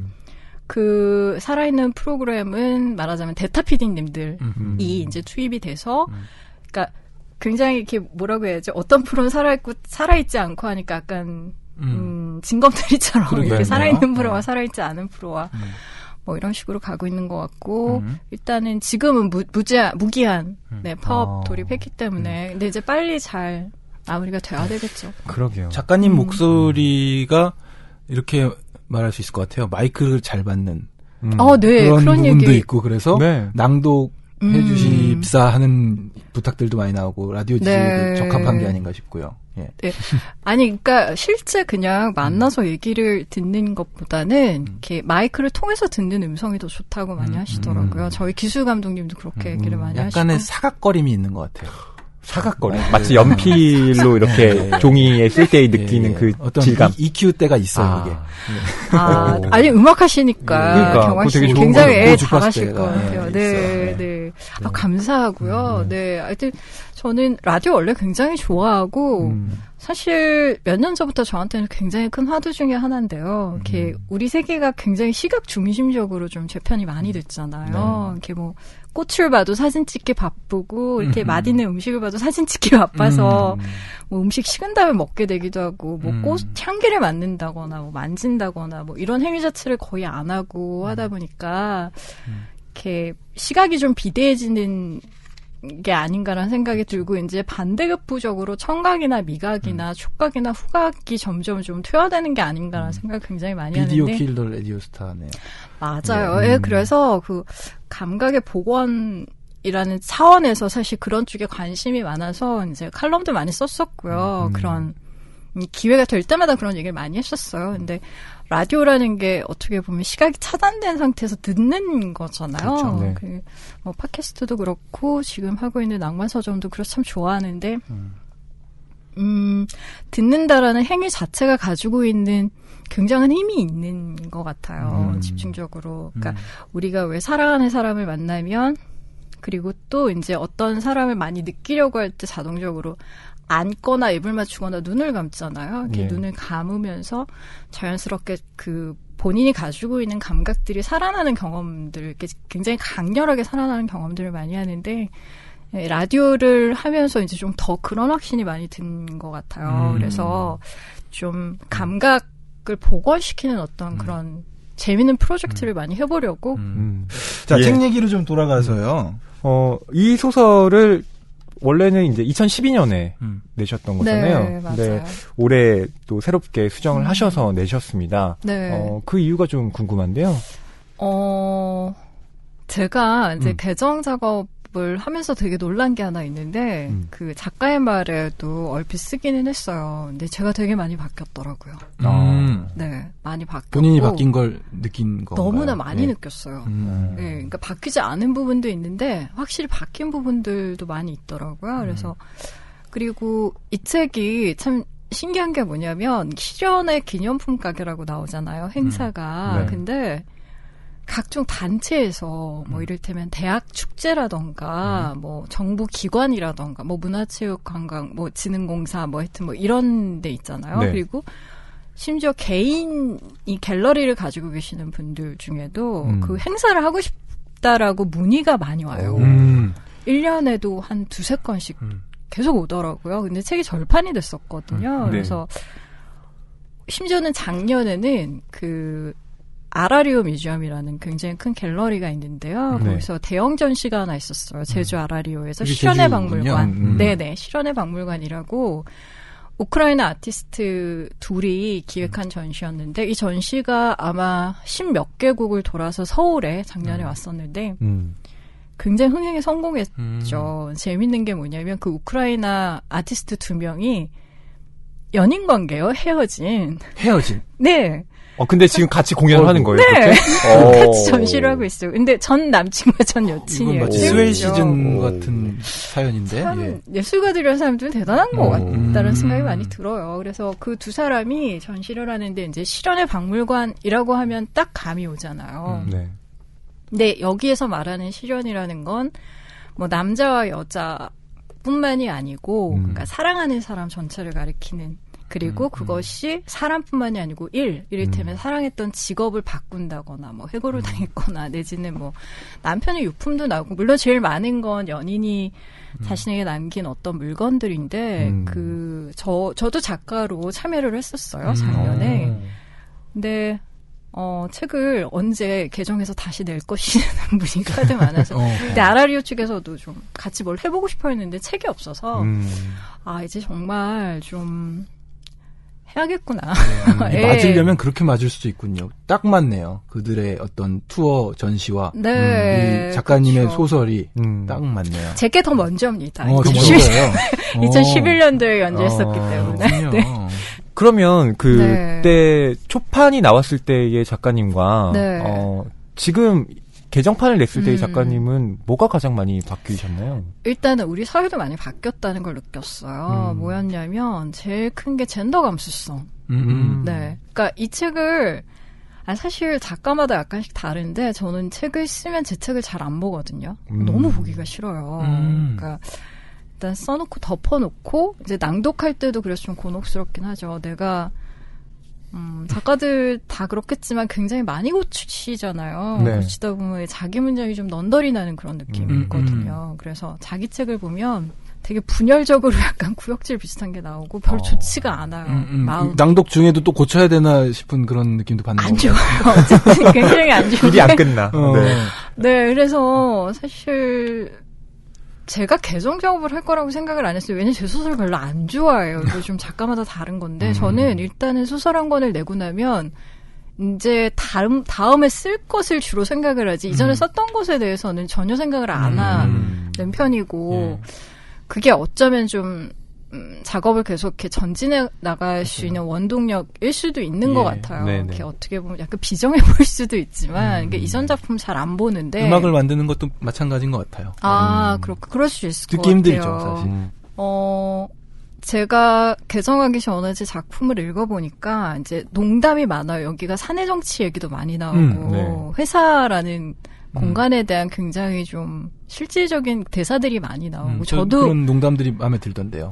네, 저도 회사원 생활을 워낙에 오래 했었고 뭐 사내 정치라는 거 할 만큼 했었으니까. 근데 이게 적당한 표현인지는 모르겠지만 뭐 어쨌든 그냥 쓰자면 이렇게 육덕지다고 할까요? 그런 농담들이 사실은 많았어요. 왜냐하면 남자 동료들끼리는 그런 농담을 워낙 많이 하니까. 근데 당시에 쓸 때는 그게 뭐 그렇게 거슬리거나 하지 않았는데 개정 작업을 하면서 읽으니까 너무너무 거슬리는 거예요. 그 그런 모든 것들이 것들이. 들어가 있는 게. 네. 그리고 요즘에는 꽃이라는 말만 해도 여성을 성적 대상화한다라고 사람들이 댓글을 달 정도의 말하자면 젠더 감수성까지 올라온 거예요. 그리고 불편한 게 당연한 거고 좀 불편해도 된다라는 어떤 그 인식의 기반이 조금씩 만들어지고 있고 그런 부분에 대한 사회적 합의가 뭐 아직 다 충분히 이루어지진 않았지만 관련된 언어 그리고 관련된 책들도 많이 나오고 있잖아요. 그래서 불과 5, 6년 사이인데. 그렇죠. 그래서 우리 사회도 많이 바뀌었고 그 사이에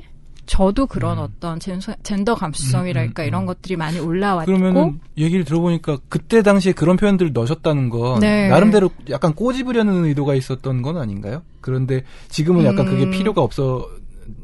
요즘에는 그렇게 건가요? 얘기하면 성추행이에요. 확실하게. 그러니까 요즘에는 그렇게 이야기하는 상사들은 많이 없어졌을 것 같아요.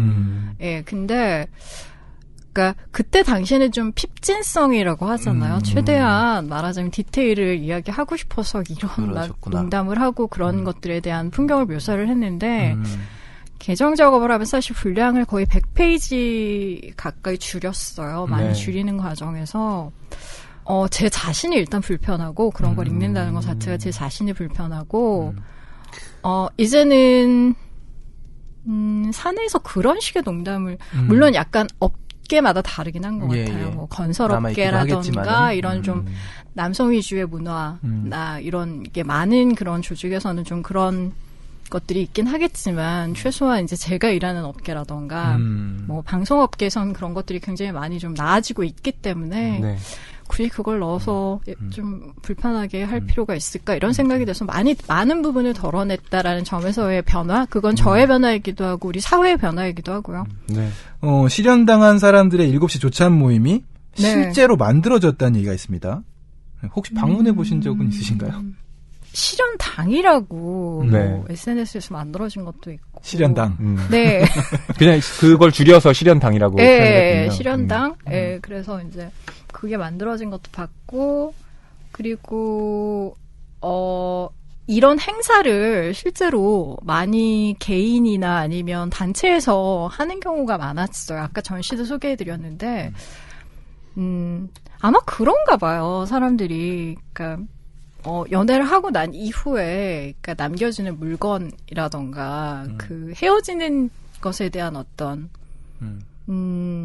뭐라고 해야 되죠? 두려움, 공포 이런 거? 그리고 이제 요즘에 최근에 들어서 정말 많이 느끼는 게 뭐냐면 이건 저도 라디오를 진행하면서 알게 된 건데요. 더 확실하게 와, 진짜 요즘 세대는 삶의 조건 자체가 그 사귀는 입문식, 그러니까 말하자면 입문식과 출문식이 있다면 이 사회는 정말 출문식이 어려운 사회가 되어가고 있구나. 이렇게 나오는 게 너무 힘든 거예요. 왜냐하면 내가 남자친구랑 헤어졌다고 해도 그 사람을 알 수도 있는 사람이나 친구의 친구의 친구로 연결되어 있거나 왜 SNS 사회가 네. 그렇죠. 사실 굉장히 네트워크가 거대하잖아요. 케빈 베이크의 네. 무슨 6단계 게임인가?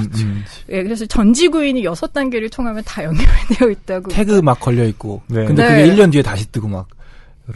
그러니까요. 그래서 내가 헤어진 걸 모르는 어떤 내 친구가 거대한 무슨 그런 단톡방 같은 걸 만들어서 어느 날 헤어진 여자와 나를 같이 초대하고 막 이런 일도 벌어지고. 있습니다. 네. 그럼요. 의외로 많아요. 그러니까 이게 왜 그렇잖아요. 뭐 구여친 클럽이니 뭐 옆방에 내 전처사 산다 막 이런. 그러니까 전 남친 전 여친이라는 새로운 종족이 만들어진 것 같아요. 저는 그게 약간 새로운 종족 같고. 이별을 한 번에 끝내는 사람이 없는 거예요. 그러니까 보통 한 번 만나면 그러니까 헤어져서 다시 만나는 경우가 83%라는 거예요. 연애 온도에 나오는 건데, 그 다시 만난 커플이 잘 될 확률은 사실 3%밖에 안 되는데, 어쨌든 뭐냐면 한 번에 이별하는 커플을 거의 못 봤어요.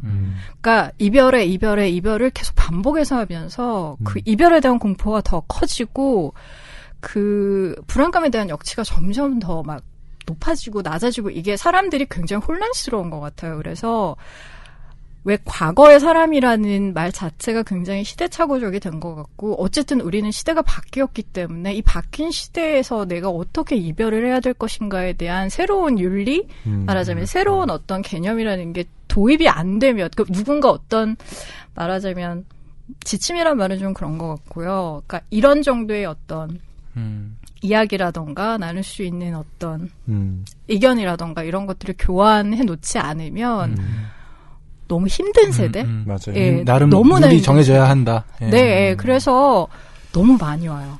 예. 그러니까 헤어진 연인을 잊지 못하는 사람들의 사연이 놀라울 정도로 많아요. 그냥 뭐 단순히 고백을 못하고 이런 문제가 아니라 헤어졌는데 아니 헤어졌다고 말하고 헤어지지 못하는 그렇죠. 네. 그런 경우 많죠. 많아요. 실제 이 모임과 굉장히 끈끈한 유대관계를 갖고 계신 거예요? 어떤 거예요 지금? 나가보신 적이? 아니요, 유대관계 없어요. 그러니까 백영옥 작가님한테 조언을 많이 구할 것 같아요. 작가님 이런 책도 쓰셨는데 이 모임에서는 막 이렇게 숭상하고 있는 거 아니에요? 아니야. 그 모임은 자체적으로 본인들끼리 하는 뭐 그런 모임일 거고요. 자, 실현당한 모임들의 7시 조찬 모임 48페이지를 펴겠습니다. 이런 식으로는 안 하나 보죠? 매일매일. 무슨 백영옥 교처럼. 이별교? 막 이런. 네. 저는 작가님의 그 말씀이 되게 또 많이 공감이 되는 게 특히 그 실현을 어떻게 하느냐. 물론 뭐 받아들인 다음에의 수순도 참 고민이겠습니다만 실현을 할 때 특히 요즘 한국 사회에서는 굉장히 참혹한 일들도 벌어지잖아요. 그러니까요. 정말로. 네. 그게 SNS 때문에 더 그래요. 막 이를테면 그 페이스북 심리학이라는 책이 있는데 그 책이 실제 사례로 등장하는 샘이라는 남자 얘기가 있는데요. 어느 날, 그러니까 약혼을 했어요. 이 사람이 어떤 여자랑 약혼을 했는데 어느 날 가보니까 자기 약혼녀가 원래 약혼 중, 왜 그게 상태가 나와 있잖아요. 네, 뭐 연애 중이니 뭐니 이런 게 나와 있는데 갑자기 연애 중으로 바뀌어 있는 거예요. 상태가. 예, 그래서 보니까 그 연애 중인 상대가 자기 친구인 거예요. 그러니까 이별을 그런 식으로 통보한 거예요. 나 네 친구랑 연애 중. 뭐지? 그러니까요. 아니, 그래서 이게 뭐 카톡 이별을 당하는 것도 예사고 사실 카톡으로 그냥 이별 통보하는 저희 실제 사연에도 왔었어요. 뭐 가족이랑 어디를 놀러 갔는데 여자친구가 카톡으로 헤어지자고 했다고. 지금 집으로 돌아가고 있는 중인데 너무나 화가 난다면서 막 사연 막 미니 메시지 같은 걸로 보내고 이런 분들도 계시는데 그러니까 SNS로 그냥 이별 통보하는 경우도 너무 많고 그러니까 이별을 말하거나 받아들이고 감당하는 것에 대한 두려움이 굉장히 큰 것 같아요. 그쵸. 그래서 사라지는 쪽을 택하거나 아예 그냥 틱 말해놓고 남성분들이 참 좋아하시는. 네, 그래서 그런 방법을 택하는 경우가 너무 많고 그러다 보니 2013년도에 강남경찰서에서 되게 재밌는 공문을 내린 적이 있는데 일방적인 이별 통보는 하지 맙시다. 이러면서 이별 범죄가 워낙 많아진 거예요. 그러니까요. 그게 진짜 큰 사회적인 문제죠. 굉장히 큰 문제예요. 그러니까 헤어진 후에 뭐 애인한테 가서 애인을 해코지한다거나 심지어 가족까지 막 해코지를 한다거나 이런 이별 범죄가 너무 급증하고 있고 그래서 사실은 제가 아까도 말했지만 초반에 출문식, 그러니까 이를테면 나오는 방법, 연애에서 나오는 방법, 나를 훼손하지 않는 선에서 나를 보존하면서 최대한 보존하면서 나오는 방법에 대한 일종의 합의, 그러니까 가이드라인 같은 게 있으면 좋겠다 이런 생각들을 사실 많이 하게 되죠. 그렇군요. 네. 야, 그런 의미에서 사회 문제랑도 엮여서 굉장히 의미 있는 책으로 느껴집니다. 이게 사회학적인 접근. 읽어야 돼요. 경찰서에 비치해야 될 것 같아요. 예. 경찰 아저씨들이 이걸 한번 읽어보시라고. 그 피의자들에게. 약간 표정이 안 좋고, 약간 이 사람이 이별 범죄, 약간 조짐이 보인다 그러면 그렇죠. 책을 내고. 뭐 독서 치료라는 것도 있으니까. 그러니까요. 저는 이 소설에서 또 흥미로운 것 중에 하나가 실현당한 사람들의 7시 조차 모임이 뭔가 자발적으로 만들어진 어떤 커뮤니티나 뭐 그런 게 아니라 예, 결혼정보회사가 주도한 프로젝트였다. 이 배신감 어떡하실 거예요? 그 소설가들은 사실은 막 이런 걸 막 세워놓고 혼자 좋아하잖아요. 그래 재밌지 않아? 이러면서 속으로 굉장히 좋아하고 막 레일을 막 깔면서 막 달리다가 이렇게 뻥 터뜨리는 거 되게 좋아하는데 특히 이제 뭐 스릴러나 장르 쓰시는 분들. 근데 그런 생각도 많이 들었어요. 그러니까 말하자면 우리가 뭐 비즈니스화하는 뭐 자본주의에서 그러니까 상품화할 수 있는 게 어디까지 존재할 수 있는가에 대한 이렇게 물음을 계속 던져보면 결국 이별도 너무나 큰 상품인 거예요. 그러니까 연애를 못하면 뭔가 되게 모자란 사람 같은 그런 것들을 조장하는 분위기가 있잖아요. 너가 지금 이러는 건 연애를 안 해서 그래. 대부분 이런 식의 이야기를 많이 한단 말이에요. 은연중에. 네가 이렇게 이상한 짓 하는 거는 외로워서 연애를 안 해서 이러는 거야. 라는 식의 이제 친구들끼리도 그런 얘기를 많이 하고 하는데 사실 연애를 해야 좋거든요, 자본주의는. 그래 소비를 하죠. 그럼요. 연애 시장이라는 건 모든 회사 그래야 반지도 사주고 크리스마스 때 돈도 쓰고 뭐 100일, 200일, 300일 챙기고 발렌타인, 화이트데이 챙기고 연애 시장이 열려야 결혼도 하고 결혼 시장이 열려야 육아 시장도 열리고 다 연결되어 있고 사실 자본주의는 연애를 환영해요. 연애하지 않는 자들을 미워한단 말이에요. 그래서 사실 이제 그런 부분들에 대한 이야기도 하고 싶었고, 이게 궁극적으로는 연애소설이지만, 사실 가장 중요한 건 나와 나의 관계에 대한 이야기예요. 그러니까 왜 우리가 제일 중요한 관계라는 게 나와 나의 관계인데 내가 나랑 못 지낼 때가 너무 많잖아요. 그리고 연애라는 좀 특수한 상황에 있으면 나랑 더 잘 못 지내는 사람들이 많은 것 같아요. 그리고 뭐 굳이 애착 유형을 나누면 여기서 남자 주인공은 그래도 안정형 애착인데 네. 그 여자 주인공은 불안형과 회피형 애착을 다 가지고 있어요. 되게 복잡한 유형이란 말이에요. 근데 이제 되게 이런 소설을 읽고 문학을 사랑하는 사람들의 그 유형이랄까 이런 것들을 이제 제가 가만히 추측을 해보면 물론 뭐 심리학자나 정신 임상하는 그런 사람은 아니지만 불안형 애착을 가지신 분들이 사실 문학을 신봉하시는 분들이거든요. 아, 찔립니다. 네, 그래서 저도 불안형 상당한 불안형이기 때문에 그래서 좀 그런 사람들이 연애할 때 특히 나와의 관계 설정을 잘 못하는 경우가 많아요. 그러니까 일을 하거나 뭔가 다른 일을 할 때 너무나 독립적이고 주도적으로 하고 그런데 연애 상황이 되면 뭔가 그 애착 체계가 활성화되면서 그 사람한테 의존하고 집착하고 뭔가 내가 왜 이러지? 왜 이렇게 바보같이 행동하는 거지? 하면서도 끊임없이 문자를 확인하고 이 사람이 읽었나 안 읽었나 이런 것들에 대해서 집착하게 일이 되죠. 지워졌나 안 지워졌나. 네. 그러니까 왜 숫자. 이런 일들이 벌어질까에 대한 의문이 늘 있었고 그리고 이제 사실 그건 작가로서의 의문이기 이전에 인간으로서 한 여자로서 제 친구들을 봐도 그렇고 이제 뭐 소설 안에서 그러니까 이 소설이 물론 애착 체계에 대한 그런 책은 아니지만 그런 것들에 대한 어떤 이해라던가 그리고 나와 나의 관계 설정이라던가 이별을 하고 난 이후에 가장 중요한 건 사실 혼자 있으면 안 돼요. 절대로. 혼자 있는 게 굉장히 안 좋고 정서적 지지자들과 함께 있는 게 굉장히 중요해요. 그러니까 본인의 안전지대 속으로 일단 피해야 돼요. 우리가 그러니까 심리적으로 너무 큰 타격을 받으면 사실 이렇게 부풀어 있는 풍선을 생각하시면 될 것 같아요. 아주 작은 자극에도 빵 하고 터지잖아요. 평상시에는 그런 사람이 아닌데 굉장히 많은 어떤 이렇게 타격을 받고 난 이후에는 그런 상태라서 아주 작은 스크래치에도 이제 본인이 거의 그 영혼이 박살나는 경험을 하게 되기 때문에 그게 잘 복원이 안 돼요. 그래서 가장 먼저 해야 될 것은 심리적 지지자들과 함께 모여 있는 거. 그래서 세상에서 제일 끈끈한 곳이 환우예요. 예, 그러니까 인간이 인간에게 줄 수 있는 환우회. 그러니까 아픈 같은 병을 가지고 있는 동병상련. 네, 가장 끈끈하고 가장 오래가고 가장 깊은 위안을 주고받고. 그러니까 인간이 어떤 사람에게 위안을 받거나 줄 수 있는 다양한 루트가 있는데 저는 사람은 워낙에 사회학적인 존재이기 때문에 그러니까 같음을 확인하는 것에서 가장 큰 위안을 받는 것 같아요. 다름을 확인하면서는 사실 심리적 추락 현상을 많이 겪고 저 사람도 나랑 똑같다. 나처럼 힘들다. 이걸 확인했을 때 안심하는 거예요. 나만 그런 게 아니구나라는. 그래서 이제 다 망가진 사람들이잖아요. 여기 모인 사람들이. 그렇죠.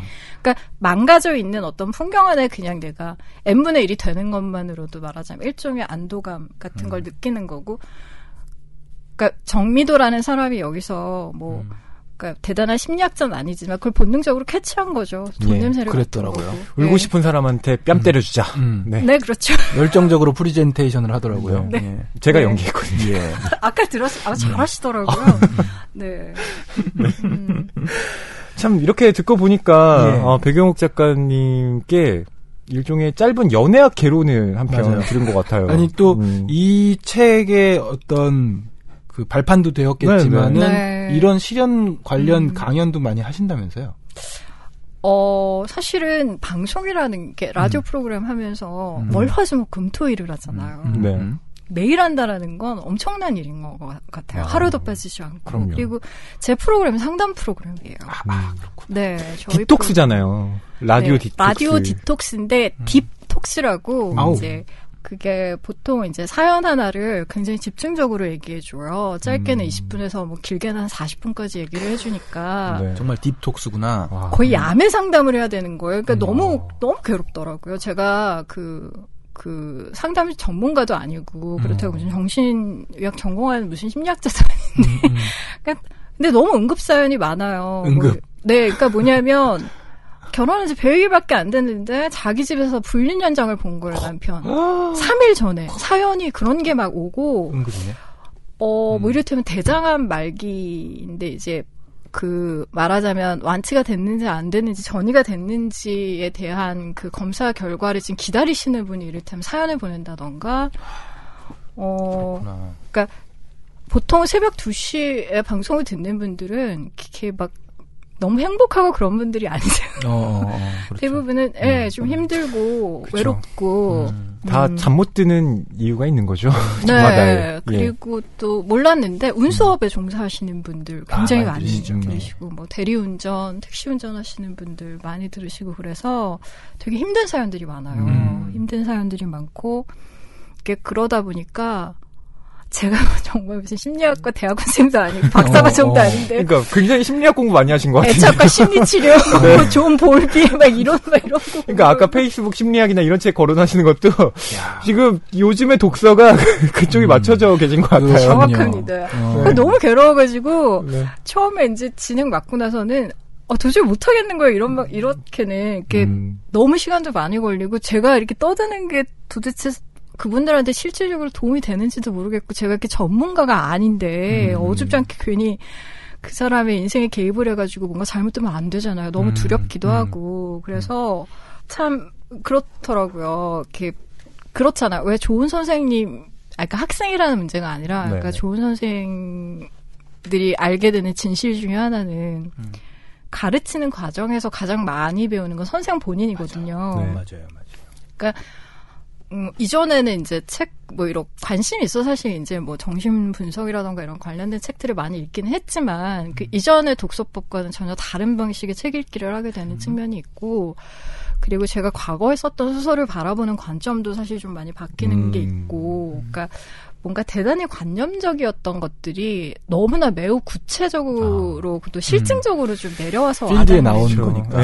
사례가 너무나 응급 사연들이 많기 때문에, 그런 것들이 있는 것 같아요. 그래서 좀 뭔가 문학적이고 아름다운 레토릭을 수집하는데 골몰했던 미학주의자였다면 구체적으로 그냥 얘기를 하자면 설명을 하자면 지금은 뭔가 좀 실질적이고 구체적으로 도움이 될 수 있는 부분들에 대한 얘기를 좀 해주고 싶다 이런 것으로 좀 바뀐 측면도 있죠.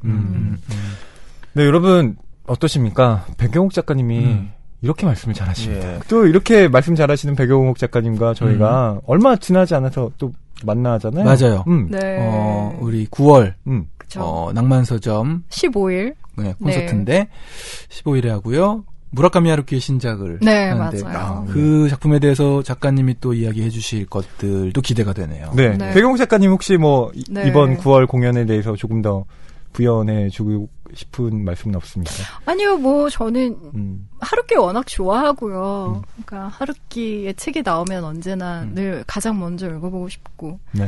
그러니까 근데 그런 것 같아요. 그러니까 20살 때부터 좋아했으니까 이제 20년이 넘은 팬인데 어떤 한 작가, 그 작가가 아니라 그게 음악가든 아티스트, 어떤 종류의 예술가든 그 사람이 정말 팬이 된다라는 게 근사한 일인 것 같아요. 저희 라디오 사연에 소녀시대의 광팬이라는 분이 사연을 보내주신 적이 있는데, 그 소녀시대 팬이라는 사실 때문에 비난받는다고. 왜 아직도 소녀시대냐, 이런 거예요? 네, 그분 이제 직장인이신데, 근데 이제, 사실, 이것도 어떻게 보면 책 속일 수도 있는데, 중앙일보의 이영희 기자가 쓴 책 중에, 어쩌다 어른이라는 책이 있는데, 그게 이제 방송 프로그램 제목이랑 우연히 같긴 한데, 그분이 이렇게 엄청난 그 스마프 덕후시더라고요. 일본의 스마프. 초난가. 근데, 그런 장면이 나와요. 어떤 장면이 나오냐면, 구산악인가? 막 백턴을 하려니까 하지마 밴들이 허리 나간다고. 그리고 이제 이제 나이가 들었으니까. 그쵸. 그리고 이제 그 멤버 중에 하나가 너희들 이제 우리는 노안이 와서 멀리 있는 니들이 더 잘 보인다. 뒤에 앉는 게 더 유리해. 막 이러면서 막 이런 얘기를 하고. 근데 그게 정말 너무 좋네요, 거예요. 진짜. 얼마나 좋아요. 변한 거니까, 달라진 거니까. 그러니까 그 오빠들과 청춘을 함께했고, 그들이 무리하면서 턴을 돌 때마다 건강 상태를 염려해서 디스크를 염려해주고 노안에 대해서 얘기하고 니들은 즐겁겠지만 우리는 힘들어 죽겠다고 막 이러면서 막 주저앉아서 얘기도 하고. 근데 그렇게 어떤 한 존재와 같이 늙어간다라는 것에 대한 애틋함, 그 요즘엔 굉장히 많이 바뀌잖아요. 취향도 많이 바뀌고 뭔가 세월이 많은 것들을 이렇게 흐트러 놓는 그런 느낌이 있는데 하루키를 좋아한다라는 게 제가 20살 땐 굉장히 좀 뭐랄까 유치한 일이었어요. 왜냐하면 저희 때는 무라카미 류가 훨씬 더 뭔가 문학적 성취가 있는 그런 게 있어요. 한없이 투명에 가까운 물류가 네, 굉장히 큰 충격을 끼쳤거든요. 네, 무라카미인데 왠지 류를 좋아하는 게 더 있어 보이는 그런 약간의 네, 그런 게 있었던 것 같은데 하루키의 모든 소설을 다 좋아하는 건 아니에요. 예, 그가 뭐 썼던 모든 걸 다 좋아하고 다 아끼고 그런 건 아닌데 왜 그런 거 있잖아요. 늘 힘을 내서 좀 더 잘 써주길, 그리고 오래 써주길, 이렇게 바라는 마음, 예, 그리고 늘 건강하길 바라는 마음. 저는 좋아해서 기자 때 하루키 한번 인터뷰 해보려고 되게 시도도 많이 했는데 다 실패했거든요. 엄청 거절당한 여자예요. 정말. 하루키 선생님. 하루키 선생님은 네. 거절하기로도 좀 유명하시잖아요. 너무 유명하시고, 그렇죠. 네, 그래서 제가 그렇게 추천사도 많이 써드렸건만, 어쨌든 그러니까. 계속 거절당했던 여자인데 20년 넘게. 뭐 그런 얘기부터 시작해서, 그러니까 제 어떤 청춘의 구멍을 좀 막아준 작가였기 때문에 좀 각별하고 애틋한 게 있어요. 그래서 뭐 그런 얘기들을 하지 않을까. 예. 네. 벌써부터 기대가 됩니다. 네. 예. 얼마 남지 않았습니다. 네. 그리고 그 이번에 나온 기사단장 죽이기도 실연에 관한 이야기이기도 해요. 네. 한 남자가 아내에게 헤어지자라는 말을 듣고 한동안 큰 방황을 하게 되는데요. 그 저간의 사정이 그 두꺼운 두 권의 책에 참 두껍죠. 예. 네. 예. 와, 정말 저희 이렇게 셋이서 수다를 떨면은 계속 끝나지 않을 것 같은 네, 느낌이 들지만 예, 오늘 방송은 이렇게 좀 정리를 해보려고 합니다. 네. 낭만서점 111회였고요. 헤어져야 만난다. 백영옥 작가의 실연당한 사람들의 7시 조차한 모임이라는 소설을 함께 다뤘습니다. 그리고 작가님과도 너무나 즐거운 이야기를 나눴습니다. 네, 오늘 함께 해주신 소감 부탁드립니다. 뭐 너무나 익숙한 스튜디오에서 이렇게 익숙하신 분들이랑 다 즐겁게 이야기를 하니까 참 좋고요. 9월 15일 날 또 다 같이 즐거운 마음으로 보였으면 좋겠어요. 네, 낭만서점 111회는 여기까지입니다. 저희는 다음 주에 다시 돌아올게요. 안녕히 계세요.